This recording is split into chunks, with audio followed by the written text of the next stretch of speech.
I came across this very interesting article. I actually found it on Twitter. There's a guy, Brian Johnson. He wrote this little article for Medium.com. I found this on Twitter, and I'll leave the link for this.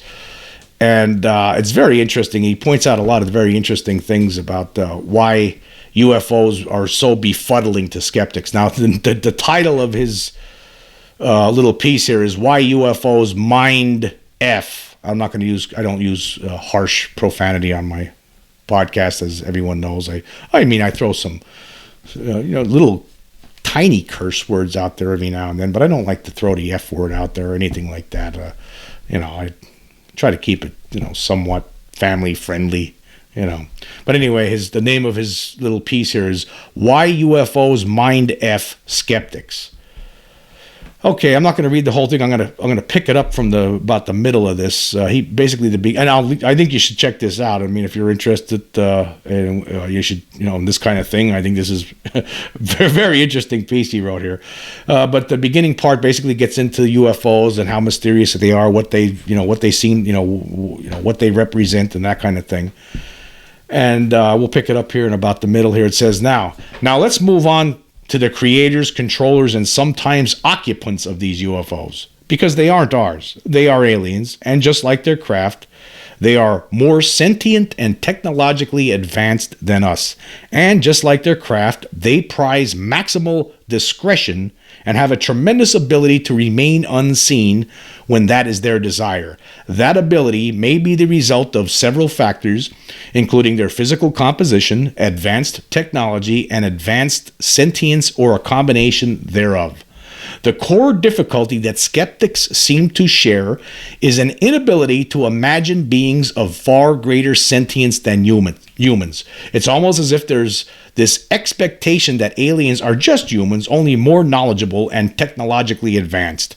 The common physical description of an alien includes a very large head and usually a much larger ratio of head size to body size/weight.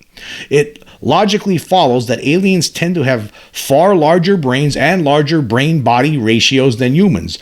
Another logical inference to make is that they've attained far greater mastery over their own genome than we presently possess and have optimized it for enhanced cognitive functioning. This could represent the difference between an IQ of 100 versus an IQ of 800 if we were able to measure such an IQ. Even an IQ of 400 would represent incomprehensible differences in intelligence. Now that's very interesting, isn't it? They're just it's just hard to grasp. As we all even people who believe in these things coming here, we think we're intelligent, right? But we just have no idea on how more intelligent something could be. It's just hard to grasp, and that is something that makes this whole phenomenon so strange, because it's just as far as we can see, for the most part, right? As far as we could tell, we're the most intelligent beings here, right? We just don't see these. It's not like these aliens are a known thing. I mean, it's not like they're hanging out with us every day, they show up mysteriously and disappear mysteriously. But anyway, let's continue here. It says here, a key tenet to understanding how sentience impacts an interaction is that when two beings of vastly different sentience interact, the being with greater sentience always controls the interaction. It would be like you interacting with a hamster. You would control everything about the interaction, and if you wanted to leave no evidence behind of your interaction, that would be readily accomplished, and the hamster would have no way to prove that the interaction took place. That's so true. That's so true. That's one of those things that a lot of the skeptics just can't wrap their brains around. I mean, it's hard for a lot of people to wrap their brains around. It's just that, I think about that experience I had when I was in Hawaii. That's the third incident I had. I don't talk about this one as much, but it's the time when the dog disappeared basically right in front of me in broad daylight for 2.5 hours and then showed up later on mysteriously. Basically disappeared and reappeared, David Copperfield style, right in front of me. That's what happened. I'll go through this story for people who haven't heard it. I was living in Hawaii, and I lived in this house It was a house that was built on stilts because it was in a tropical rainforest. There was jungle all around the house. The house was basically lava rock, where it was built on. It was all like very rough terrain, and I had to use a weed whacker to cut the grass. It wasn't really grass; it was weeds. The vegetation, the growth. Every once a week or whatever. I had to cut that down in that lava rock that surrounded the house. On the perimeter was all this low to the ground vegetation. And you could see right over. You could see for miles over it, actually. But it was very dense, very dense. It was very. You couldn't just walk through this easily. You'd be all scratched up. It's very hard to move through this material. But anyway, I had this dog. I had just gotten this dog. I didn't have this dog long. It was given by a friend there to me. And this dog was basically still a puppy, but it was pretty big. It was a mix of a Jack Russell Terrier and whatever else it was on the other side. I don't know, but it was for a half Jack Russell Terrier. Usually they're small. This dog was pretty tall. So basically, and that dog's name was Goldie, by the way. And I had this dog, and I didn't have her long, and she was just very wild. She was hard to calm down. In fact, the one time I was driving her and my other dog to the beach, and I'm driving very slow down this road. Luckily I was driving slow. She actually jumped out the window on the way I was going to take them for a walk along the beach, and she actually jumped out the window. She was really it was hard to try to train her while I'm working 10 hours a day, and it was just a tough thing. But I was doing my best. But when the day I went out to cut the grass, I brought her out with me, but I didn't want to leave her in her house because I know she would tear things up while I was outside, cutting the weed whacking. So I brought her outside with me, and I had this really long chain, and I wrapped I wrapped one end of that chain around one of the posts that held up this house, one of the stilts, and then I put the other end. I clicked it onto her collar. And I started cutting the grass, and she was getting all wound up because of the sound of the weed whacker. And I turned around to her, and I was like, "Oh, don't worry about it. It's nothing," joking around with her. And she was just, whipping around on that chain. And then, like 2 seconds later, it was only a few seconds later, I turned around again, and she was completely gone. So I stopped, and I was actually underneath the house, hitting a couple of weeds underneath the house. She was outside by the front porch, running around, pulling on that chain. And I just figured she broke the chain and took off. So I stopped everything I was doing, and I started looking for her. And by the way, this house where I was living was in the middle of nowhere. Nobody else was living around me. There was for miles, right? Nobody, right? It was in the middle of nowhere, okay? Bright sunny day. It was like a Saturday late morning, early afternoon, somewhere around like 12 o'clock, I think it might have been. So I'm looking around for the dog. I'm looking in the perimeter into that in this dense foliage, this dense jungle, the low to the ground jungle. Only, I guess, came up to your knee or to your calf. It wasn't that high. She's not there. I'm looking all around the circle, yelling for her. She's not coming. I walked out there's a dirt road that led, into the driveway to my house to another dirt road. And I went down to that dirt road, and I'm yelling for the dog. She's not coming. I start walking up one way, and she's not. I don't see her. I walk up another way, don't see her. Walk back to the house, start looking around again. She's not there. I'm looking around for like an hour, and she's just gone. And the chain's gone with her. This long, heavy chain, right? She's gone with all of it. It's all gone. And after a while, I started getting concerned, thinking, well, maybe she ran all the way to the highway. The highway is like a couple of miles away, right, down this dirt road. There was a dirt road that was led to my driveway, to my dirt driveway. And if you went down this dirt road, you would end up near a highway. And I was thinking, well, maybe she ran all the way down there. Maybe somebody picked her up and dropped her off at the kennel. So I actually took a ride to the kennel, and they told me that no, we didn't get no dogs like what you're describing. No dogs came in here. So then I drove back to the house, and I looked around again for another half hour or so. I'm looking around for this dog, yelling, where Goldie, where you at? She's not coming. I finally gave up. I sat down on the steps of the porch, and I was like, well, I guess she's gone, right? Maybe she'll come back later. I don't know. And right when I sat down and gave up, all of a sudden there she just right across from me. I'm looking right across at me. She just rose up from these bushes that I had just looked in. This heavy brush that I had just looked in, and I couldn't believe it. I was like, I was all happy that you're there the whole time, right? I couldn't believe it. I didn't understand it because I just had looked. I looked in this one spot over and over again, multiple times. And I think I would have saw her, right? I did not see her. but I didn't think anything of it at the time. But then the thing that happened that just became incredible to me, it became impossible, was the fact that the chain was still connected to her collar, but at the other end it was still wrapped around and connected like in a loop, like the end, it was still in the loop. Like, how is that possible? That's not possible. So I was thinking, okay, there must be a space somewhere along that post where I tied her to, right, where I looped it around, right, because I looped the other end of that chain around that post and then clicked it into one of the links, and that's how I kept her there. That's how I kept kept her chained to that post. But it was still in the loop when she came walking out of that brush. And I couldn't understand that. So I went over to the post and I'm looking, well, maybe there's a space. Maybe the thing doesn't go all the way into the ground, but it did. It went all the way into the ground. And then I was thinking, well, maybe it wasn't this post that I had her on. Maybe it was a different one. I just made a mistake. So I started checking all the different posts, all the possible places that I would have connected her, like on that side of the house.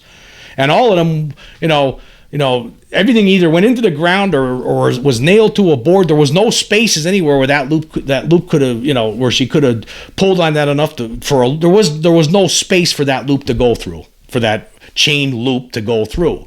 So somehow it was like she disappeared out of, and then reappeared. It was impossible. It was impossible. There's no way that and it bothered me for days. Like I remember even weeks afterward, I would go out and go over it again, like try to figure out, like, how did that happen? That's impossible. How did that chain stay like that? There's no way. And I would check to see if maybe it was on this post here that I put it on. Maybe it was this, maybe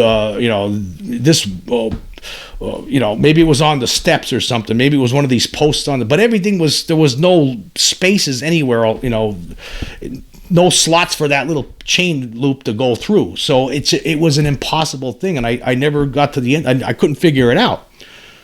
Now, when you're in Hawaii, this was on the Big Island in Hawaii, by the way, and I never even thought of UFOs at the time. I couldn't figure it out. But then years went by, and then I saw something about Skinwalker Ranch, and it wasn't just UFO activity that was going on. There was other strange things going on there, like where things would disappear and then show up 2 weeks later, like a little shovel or something, and it would show up in a tree like a week later, or somebody gets in the shower and when they come out, everything that they had in a certain place was moved somewhere else. I mean, there was weird things like that, and I'm wondering if that's not. Then I started thinking to myself, well, maybe it was aliens after all. I don't know. Now compared to those other two incidents that I had when I was a kid, where there was the being in the room, right?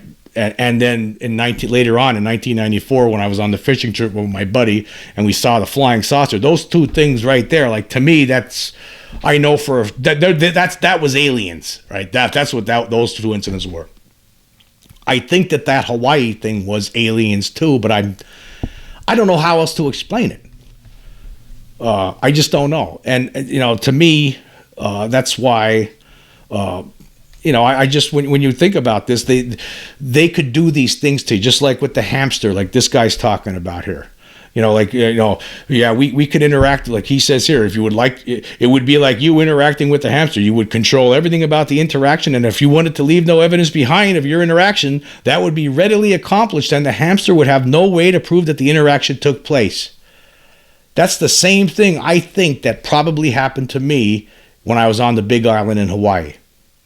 It's very possible that I've been having interactions with aliens even more than that over all these years, but that's the only 3 incidences that I know of is the ones I talk to you guys about all the time. But to me, when I read that sentence, that's what it reminded me of, that Hawaii incident, because that's so true. These aliens could do things like that. They could do things like that. They could, I had no idea. They could have been completely invisible. And to me, they were completely invisible. Because they were able to get away with this, and I had no clue of how they interacted with me. And again, similarly to when I was a kid, it took me like 10 years until I realized, when that alien showed up in my room when I was a kid, I thought it was a demon or a devil. It took me like 10 years to figure out, that was probably. Then I realized their alien abductions were a thing, and aliens were real, right? That people actually had encounters with them. Then I realized, that's what it was. And this was a similar thing. I mean, I was wondering, is there such thing as ghosts? There was a lot of talk over on the Big Island. I remember getting there with a lot of different people. I was there for a little over 2 years, from 2007 to 2009. By the way, this incident happened in October 2009. So I think September, October, around that period. Yeah, probably September 2009. Or excuse me, September 2007, excuse me. That's when it happened. And it was on the Big Island.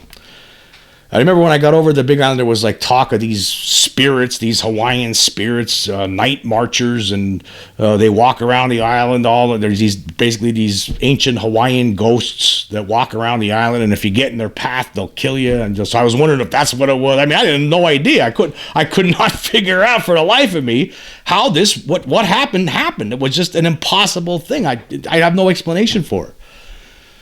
But it was, to me, it's just same. I mean, it could be that aliens interacted with me and I had no idea that they did. Right in broad daylight and sunshine shining, right? That's what it could have been. Anyway, let's continue with this excellent little piece here. And after this hamster part, he talks about Neil deGrasse Tyson, which is very interesting. This is why Neil deGrasse Tyson's suggestion that an abductee should steal an ashtray from the inside of an alien craft to prove the existence of aliens was beyond asinine. Yeah, see, it was beyond asinine, and I totally agree with that. I mean, wow.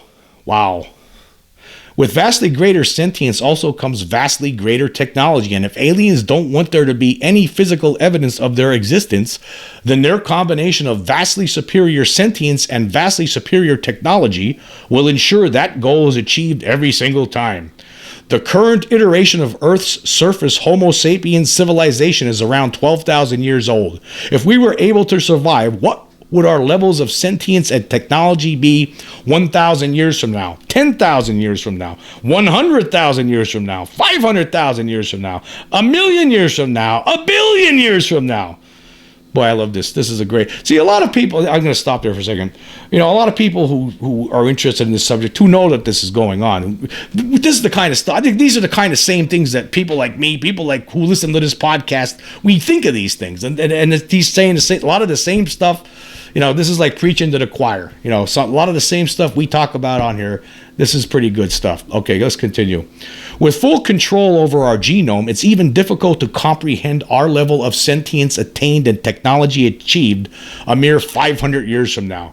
Any aliens visiting on interstellar craft would likely make us feel like hamsters, so it should come as no surprise that abductees consistently report a level of being physically and mentally controlled and dominated that doesn't remotely resemble any type of interaction with Homo sapiens. And any aliens who have resided on Earth since before we existed would undoubtedly be in a similar position with respect to us. So maybe it's time for the skeptics to think a little more flexibly about sentience and technological differences between aliens on Earth and Homo sapiens. And in doing so, the idea that we should utilize traditional standards of evidence and proof before believing in alien spacecraft and alien beings becomes a premise possessing far less rationality. Yeah. Yeah, this is a good piece here. I'll leave the link for you to read it. But yeah, the skeptics do need to be a little bit more flexible. I mean, it just seems like they don't want to. They can't accept the idea that there's something smarter than they are. And I think that's the way a lot of humans feel. They just can't imagine that there's a greater intelligence out there, a being with greater intelligence. It just seems preposterous to them. Despite the fact that, just look at us. Look at the human race. I mean, you want proof? Look at to other living beings out on other planets right now. We would be aliens. We would be extraterrestrials, right? And look at, we're starting to go into. We've been going into space for a little while. We're going a little bit deeper and deeper all the time. We're sending satellites deeper and deeper in time, all the time. We're talking about trips to Mars. We're going to get further in our solar system at some point, right? At some point in the future, as long as we don't destroy ourselves, right? We're going to get out of the solar system. But I don't know if it's going to be 500 years, 1,000 years, 10,000 years. But as long as we keep advancing technologically, it's I mean, logic states that we're going to figure out ways to go beyond our solar system, to travel to other worlds, to travel, throughout the galaxy, perhaps to the far reaches of the galaxy. And when you realize that, you realize, well, I mean, this galaxy is really big. I mean, there's hundreds of billions of stars, and then beyond that, there's hundreds of billions of other galaxies. You start realizing, well, there has to be other life out there, and then you start realizing, well, some of that life had to advance beyond where we're at already, and obviously it did. Obviously it did, because there's something coming here, right? There's something here. What they're up to, I mean, we're not going to get into all of that right now, but I mean, I think that's, skeptics just need to, I mean, it's a shame. They do need to think more flexibly. And I don't know, it's just such an antiquated view. It's sad for them, actually. It's very sad for them. But hey, at some point, hopefully some point very soon, in our lifetimes, hopefully, and I would like, at least in my lifetime, I would like to see, acknowledgement from top government officials. And I would like more information. I'm very interested in this subject. I know a lot of us are. A lot of us want more information, and then it's going to be a great day if we do get it. Again, we don't know what's going to happen. It'd be nice if some whistleblowers could help us out and take the lid off completely, but it would be so great to know what the government knows. Wouldn't it? It would be so interesting to study all this stuff, to find out how many different beings are coming here. I mean, yeah, it's scary, and at the same time, but at the same time, it's fascinating. It's fascinating and scary. So hopefully we get there at some point soon.